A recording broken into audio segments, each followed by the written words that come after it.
Hollow footfalls echoing through empty corridors. The primal reaction of flesh brushed by an unseen touch. Shadowy figures slipping between the moss-covered boles of ancient trees. Strange calls issuing from not quite human throats, piercing the stillness of the night. Unusual lights and objects streaming across darkened skies. Stolen minutes and a void filled with obscure and disturbing memories. These occurrences and more are called by many whispered names in many countries around a world we believe we know so well. All of these things share a common thread. I'm Charles Romans, and welcome to the pathways leading to the shadows of legend. Today we're speaking with Jeff Waldridge. He is one of the co-organizers of Cryptid Con in Lexington, Kentucky every year. Mr. Waldridge, if you wouldn't mind, tell me how you got involved with the whole interest in cryptid and searching for cryptids.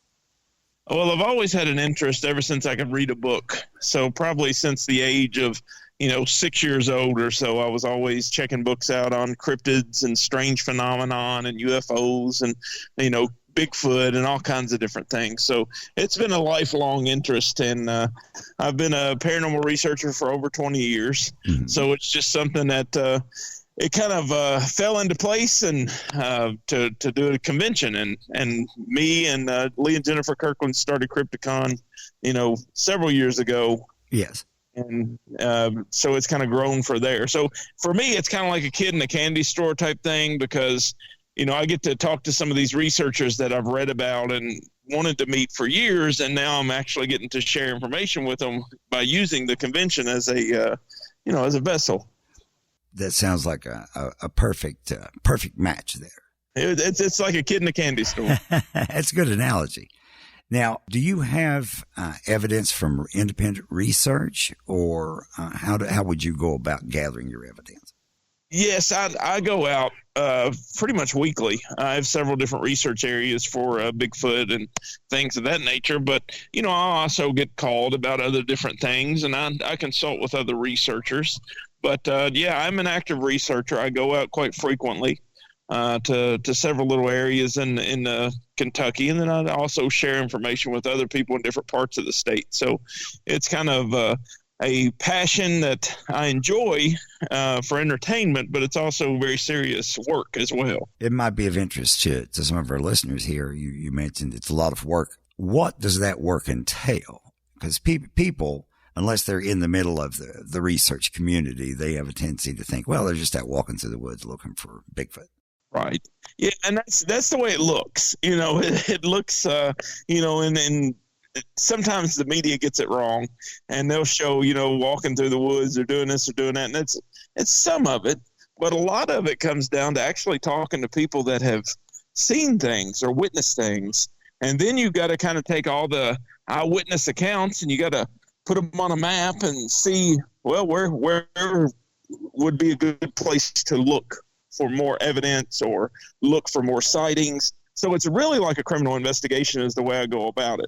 And that's the way a lot of people do that are serious hardcore researchers, is they really treat it like some type of forensic case, because the ultimate goal is to get, validation that they have gotten something. If we can get some evidence and maybe get it to a scientific community, then maybe we could verify that this is a living, breathing, actual species. Well, now with Bigfoot specifically, I would think that commonly people, you mentioned Bigfoot, they're thinking about the woods in California. But where have been some of the other Bigfoot sightings? Because it can't just be in California. The strange fact about Kentucky, and it is actually ranked pretty high up there with sightings. And when you look at it, and a lot of people say, well, I can't believe that there's Bigfoot in Kentucky. But Kentucky is like a jungle. I mean, some parts of the state are very dense and forested, and there's mountains in certain parts. There's rivers that run through. There's lakes. So there are, the resources there for some type of creature. Now, it's been sighted in Kentucky since the 1800s. Some sightings date back to the late 1700s for diaries and things. So, I mean, it's been around for a long time. And a lot of people also ask me the question, is there just one Bigfoot? Well, no, he's not running around the entire United States.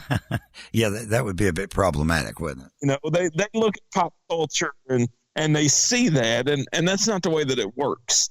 You know, there is pretty good evidence that they are some type of living, breathing creature. And, you know, there is some evidence out there, although the scientific community does not recognize it. There's footprints and there's vocalizations that have been recorded in the state, many sightings. And I just think that a lot of times people don't dig enough. You know, they get a little bitty glimpse into something with an article or something of that nature, but it's just a whole lot deeper than that. I see. Now, you mentioned that the scientific community doesn't recognize a lot of the evidence that's gathered. Why do you think that is? Well, you got to look at it as, you know, it would be almost for a scientist to actually take this and recognize it and start to research it. It would almost be a death knell to that scientist's career unless he was actually given this evidence by an institution or an organization to work on officially. Dr. Jeff Meldrum is in Idaho, and I mean, he's legit biologist. I mean, he works on this stuff. He's got one of the largest collections of footprints and tracks, and he is a legitimate scientist that works on this stuff. So he's taking his chances. And he also gets a lot of flack for that because a lot of people give him ridicule that you're looking for a so-called quote-unquote mythical creature. Well, you know, I had the pleasure of interviewing the gentleman from Mountain Monsters a couple years ago at your convention, actually, and we were discussing the myth aspect of it. And you can tell me whether you agree with this assessment or not, because I'd like to get your input on it. But as we were talking, I said, well, you know, just because you haven't proven that something exists does not mean you've proven it doesn't exist. Exactly. And I think in this circumstance, it's a lot harder to prove that something doesn't exist than to prove that because there's a lot of stuff on the table. And I'll tell you a good analogy. And this comes from, you know, several people have said this over the time, but they say if one of these sightings is real, over the thousands that have been done across the United States, then it's a real flesh and blood creature. All of these people can't be lying. They saw something. Now, there is misidentification and things, I would say, but I'm sure that they've seen something. And the Patterson-Gimlin footage that was shot in the late 60s has never been debunked or proven to be a hoax.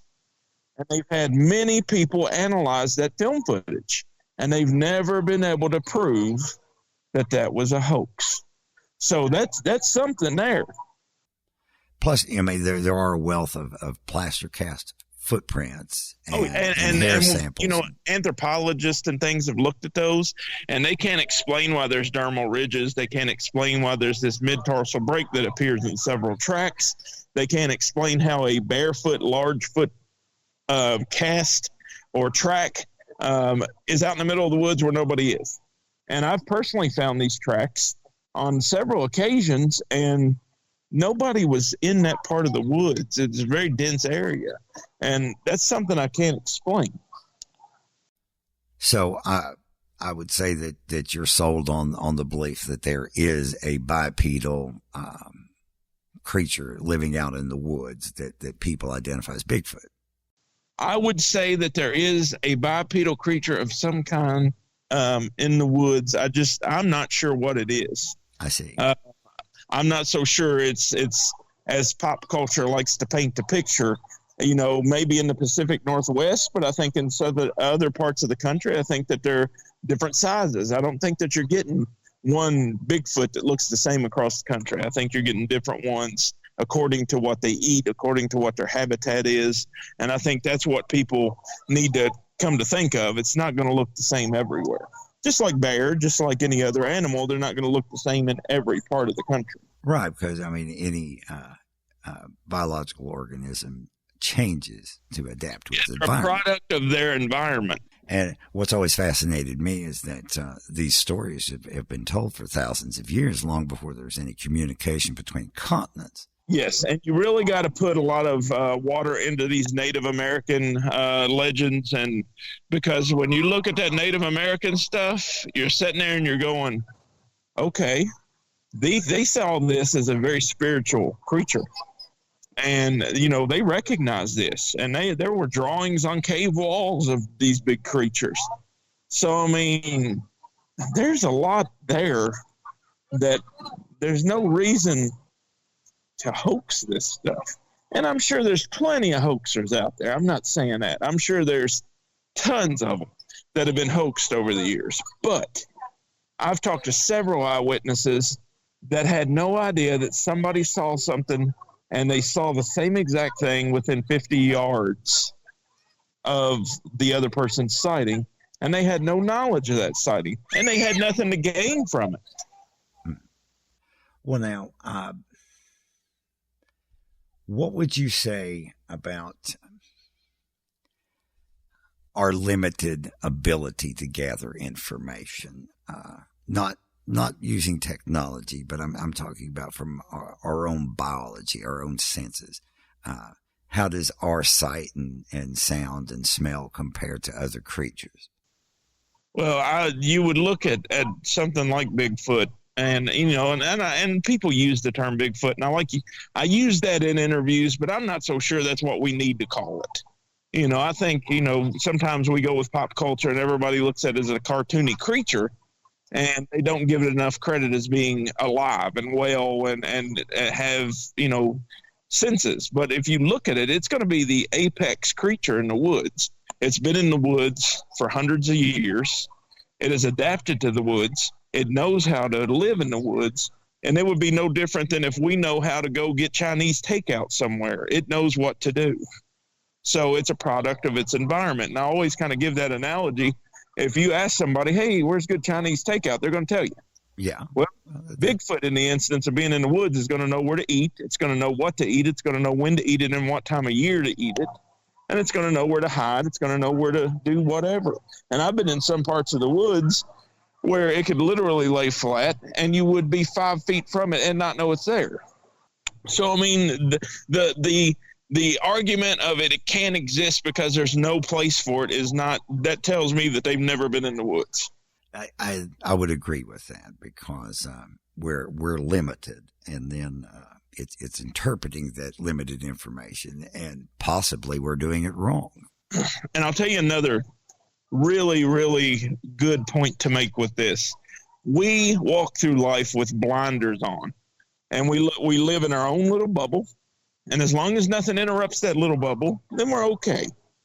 But if something comes in and it's like, hey, I think aliens may exist, I think UFOs may exist, I think Bigfoot's here, then that's going to disrupt some people's bubbles, and that's going to go against what they think about. And then now you're in a whole different ballgame. So do you think possibly that some people don't believe simply because they don't want to? It's uncomfortable. It's easier for them not to believe because they have less to disrupt their bubble or their thought process. Now, what do you think it would take to make a believer out of people, short of just a full-blown sadly enough, you're going to have some type of body. And I'm not going to get into the whole pro-kill or not type of situation, because there are researchers out there that are pro-kill, where they literally want to take a specimen for science. And then there are others that say we should not take a specimen for science, but they are for having some type of body. But I think it's going to come down to a body of some kind, whether it's hit by a car or something of that nature. It's going to take a portion of a body or a body for science to actually prove that it exists, and DNA research done and all that kind of stuff. I see. So empirical evidence then. It's going to have to be. And that's just because Bigfoot over the years has been built into a pop culture spectacle. And I think that's what it's going to take. It's going to take actual physical evidence. I mean, we've presented hairs over the years. There's been tracks that have very good evidence. There's been vocalizations that they can't explain, but they still won't acknowledge that there's something weird going on in the woods. So rather than acknowledge that it could be an unknown creature, they just interpret it as a version of something that they already know about. Exactly. Or they'll say, well, it's it's not any type of ape, or it's not any type of creature. We don't know what that is. Maybe it's fungus if it's a hair. It's just they kind of write it off. And I understand. I mean, the scientific community has a reputation to uphold. And if they go around saying that, unicorns exist, then, people are going to start to call into question their ability. So they're very cautious. Understandably so, I guess. Now, there's a lot of different schools of thought about exactly what this creature is and what it can do. One of the explanations that you hear is that Bigfoot isn't really a terrestrial creature at all. It's some sort of alien, or it passes between dimensions, and they use this to explain why its body's never been found. What's your thoughts on that? Well, and a lot of people in the Bigfoot community call that the woo. They believe in weird things. But I've talked to one of our guests about it, Ron Moorhead. He recorded the Sierra sounds, and I mean, some of the best Bigfoot vocalizations in history that there's no explanation for, and science still would not acknowledge it. So, but he is a very good, supporter of that other side, and he thinks it's not as simple as it being a flesh and blood creature. He thinks that there is some type of paranormal aspect to it, whether it be interdimensional, a higher being, or something of that nature. He does not go down the rabbit hole and say, well, it don't exist in that realm. He's open to everything.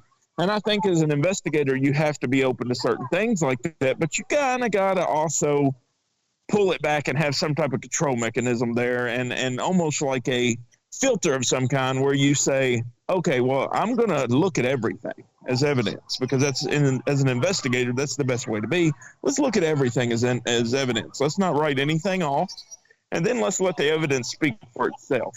So, I mean, am I a supporter of the paranormal aspects? Well, I'm not against it, but I also think that it's probably a flesh and blood creature of some kind.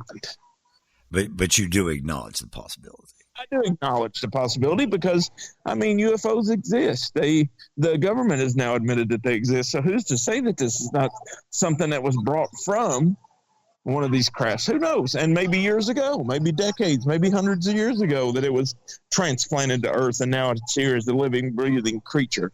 So we don't know. We have no clue. So what would be the best way to start if you developed an interest in cryptids? Where would be the best place to start to learn about them? Stay off the internet.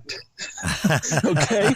There's so much regurgitated BS on the internet. Unless you're reading a reputable researcher site, stay off of it. Get on Amazon, get you some books, and use the internet to find the authors that you need to read about, like the original folks like John Green and Dr. John Bindernagel and Renee DeHinden and Grover Krantz. All those guys really made some traction in the Bigfoot world back in the day, and they wrote books. Those are good places to start because they give you the original stories. John Green gathered, I don't even know how many eyewitness accounts, and it's a good place to read about it because he documented them very, very detailed. Start with those places. The books are out there. They're on Amazon. You can get them. And then that way you're not just reading stuff that people recycle for their web pages. Now, if it's reputable sites that are good researchers, then that's fine too. But be very careful with the internet. Well, what would constitute a credible source? I mean, I know you mentioned these authors. The ability to weigh what's real and what's not, the ability to document what's real and what's not, and the ability not to be persuaded either way by somebody's thoughts or words. And these guys were very good at that. They were out there in the field doing the research, talking to eyewitnesses, gathering the evidence, and they were actually making strides in the field. And there's still a lot of those people out there today, but you're not going to find a lot of them on the internet where you can actually look at all of their research.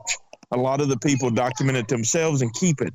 The North American Wood Ape Association, I think it's actually the North American Wood Ape Conservancy now, they're doing crazy, good, detailed scientific work, and they're very strict about it. And they have a web page, and I would highly recommend people read that, because they put out a whole document, basically a small book that you can print that details sightings in their research area. So, I mean, definitely go with somebody that's digging into the research and actually doing it, out there in the field doing things.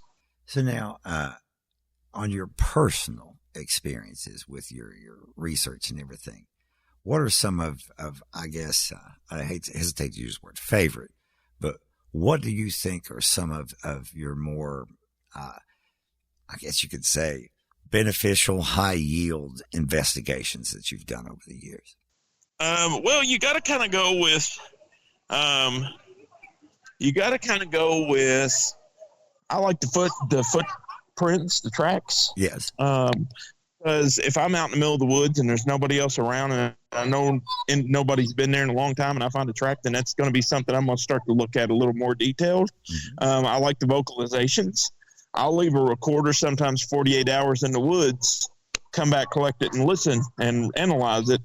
And you'll hear vocalizations that are not for known animals like fox or coyote, things like that. So those right there, to me, are good starting points. The eyewitness accounts, as long as you do a proper interview and talk to them properly, yeah, they're great. They're great pieces of evidence, but they're a good place to start. And now you got to go look at the area. Now you got to treat it like a crime scene, like an investigator would, and let's go out there and see what we can find. Now, you mentioned that you investigated several different spots in Kentucky, for instance. Uh-huh. Are those your favorite go-to hot spots to do research, or? Kind of. They're just close for me.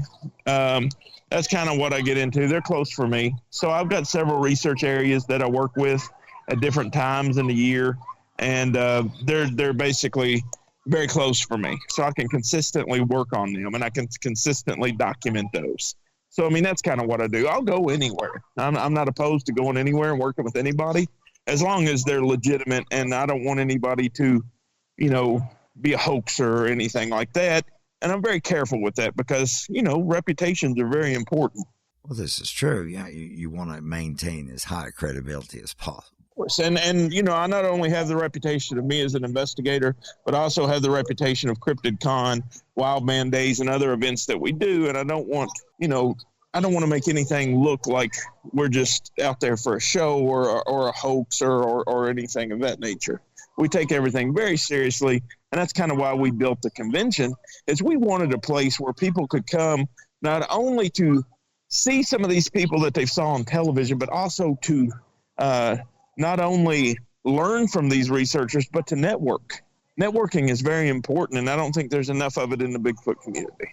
So, speaking of Cryptid Con, it's more than just, you basically highlighted it's more than just entertainment, although I've been there a couple times myself. It's very entertaining. It's a good show, a good time.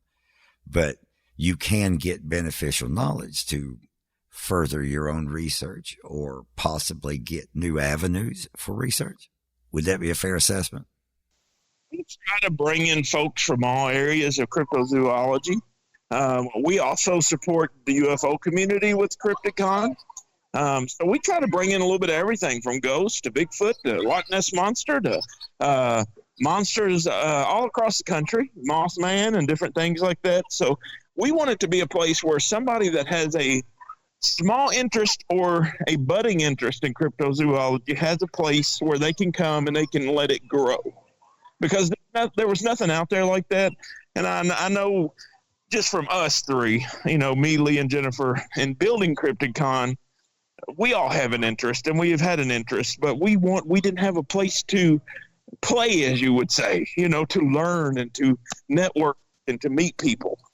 So essentially you made one for yourself to pull people in. Exactly. Like I said before, it's kind of like a kid in a candy store for me because, like Ron Moorhead, I get to pick these people up from airports and things and have long amounts of time with them in the car that I can actually share information with and gain knowledge from. So, yes, it is. That is kind of what we did. But we wanted it for everybody. So let me explain our kind of ideology behind it. There's 3 different ways to experience Cryptid Con. Okay. Mm-hmm. If you're a researcher, you can come and you can network. Okay.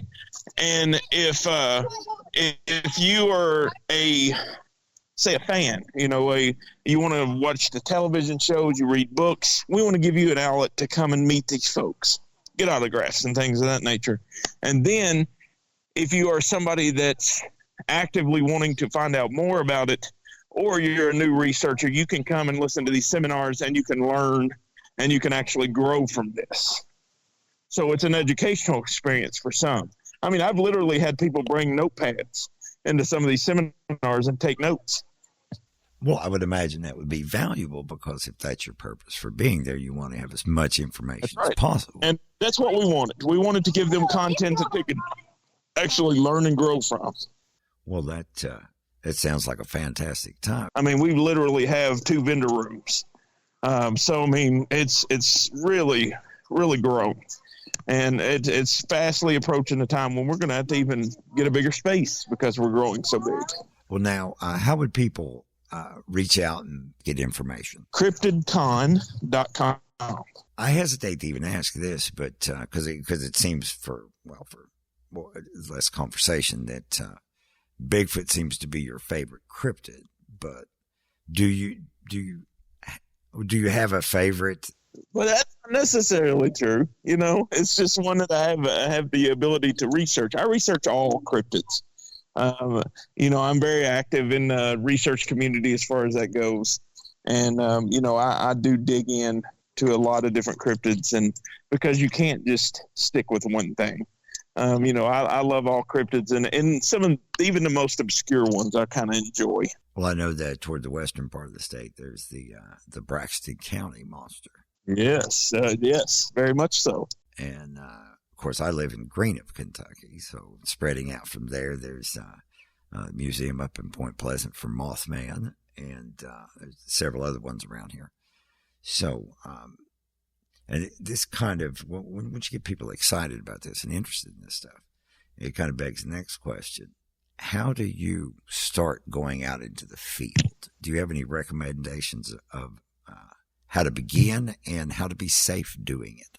Well, and that's what a lot of people don't give enough credit to. When you're going out into the field and you're investigating these things, the problem with that is you're going into the woods, usually by yourself, maybe with a team, but you have to be prepared for the wilderness. And not so much cryptids, but, the flesh and blood creatures are far scarier than some of those. You have bear and rattlesnakes and stuff in different parts of the country, of the state and country. Even there's even worse things. But you got to kind of know the predators and wildlife in your area when you're doing the research. That way you can avoid those or prepare for them. So definitely be prepared for the woods.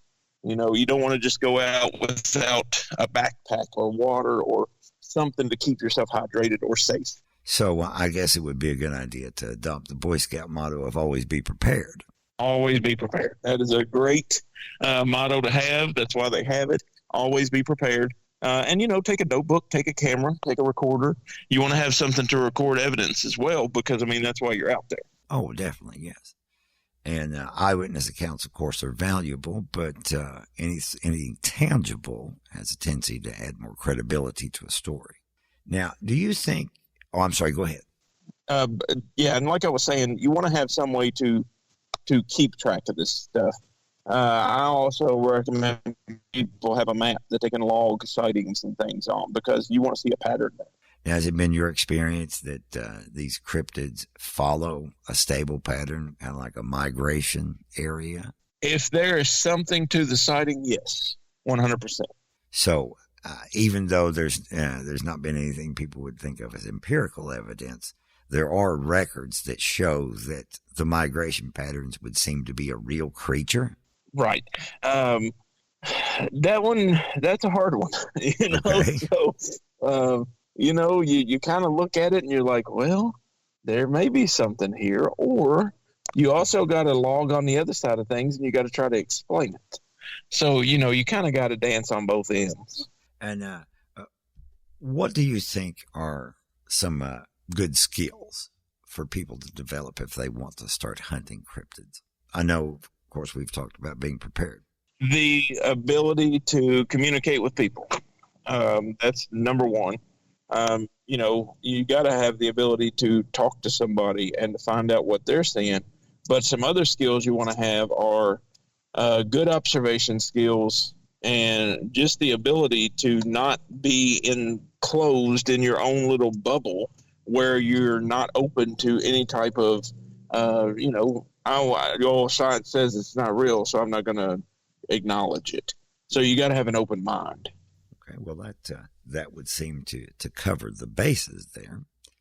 Now, what is some advice that you've gotten from perhaps when you first started doing this, from experienced hunters and researchers that has stuck with you over the years? Keep good notes. That's some of the best advice. Keep good documentation. Whether you get a little notebook or something, put a date and time, weather conditions that you're going out in. Keep good notes because that will come in handy eventually. When you're looking back at your notes, you may find patterns in that. So keep good notes, keep evidence, take documentation tools out, camera, recorder, stuff like that. And then just be safe, in the woods because you're literally in the woods where there are no rules. Exactly, yes. And I was thinking we were talking about this earlier, being prepared, even taking some mosquito repellent, something as simple as that. And people also got to realize that they're not at the top of the food chain when you're in the woods because, we don't have claws and teeth. Well, that's a good point to make because not only, and you mentioned this earlier, Bigfoot, for instance, anywhere from 7 to 9 feet tall by reports, obviously is dangerous, but coyotes can be very dangerous. Yes. In different times of the year, they are very aggressive. I went out not too long ago, and there was coyote everywhere. So, you got to be aware of that stuff. If you're going out at night, that is a whole different ballgame. Now, if you're going out today, like a little day hike, you'd probably be okay. Not too many things going on, but when you're out at nighttime, the nocturnal creatures come out, and they are very good at what they do, and they can see when you can't. So, they can smell you before you're ever around, and you got to be aware of that stuff. And don't be afraid to say, I'm ready to go home, and then go home and be safe.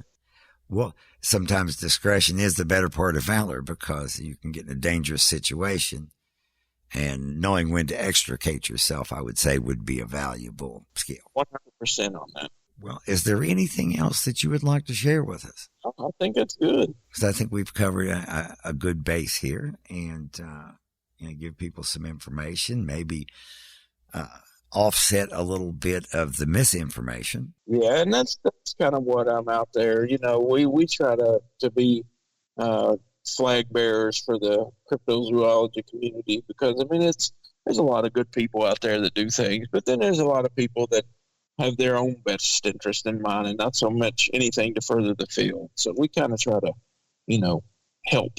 Right. And that's a laudable pursuit there, and you should be commended for that. Because is it safe to say that the field of cryptozoology isn't taken as seriously as it should be simply because there are a lot of people faking evidence or reaching too far? I think it comes down to it's viewed as a cartoony, laughable field, and it's done that because of various ways. You've got pop culture in general, and with commercials and things, movies, and and then sometimes they're depicted in bad ways. Right. So, you got to kind of take that with a grain of salt because that don't do anybody any type of credit. It hurts sometimes. I see. And, it's, you always got pop culture making jokes of things. Well, it's a broad range from Harry and the Hendersons to the Legend of Boggy Creek. Yes. The extremes that you mentioned there, and neither of those are 100% accurate depictions, I guess would be fair to say. I would say Boggy Creek is probably the closer of the two. I see. Because, it was based on fact. Mm-hmm. But again, it is a horror film. So you got to kind of, again, take it with a grain of salt. I see. And that's a good way to look at it. Take it, but take it with a grain of salt. Thank you very much for being on the podcast, and you have a wonderful evening. Thank you. This is Charles Romans, and on behalf of myself and our guests, thank you for joining us on this walk through the shadows of legend. If you like what you heard, please follow us and visit our website at shadowsoflegend.com and support our Patreon page to help keep the content flowing. And if you would like to be a guest and share your own brush with a stranger paranormal, don't hesitate to email us and include a contact number. The strange and surreal, the normal and the paranormal are all aspects of the world in which we live.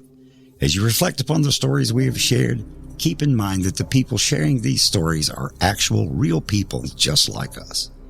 Were the stories shared compelling enough to be given credibility, or should they be relegated to the deeper part of the shadows? But when determining this, it might be a good idea to keep an open mind, because when we look around, we might discover that our own world is less brightly lit than we once thought. Until next time, I'll be waiting for you in the shadows of legend.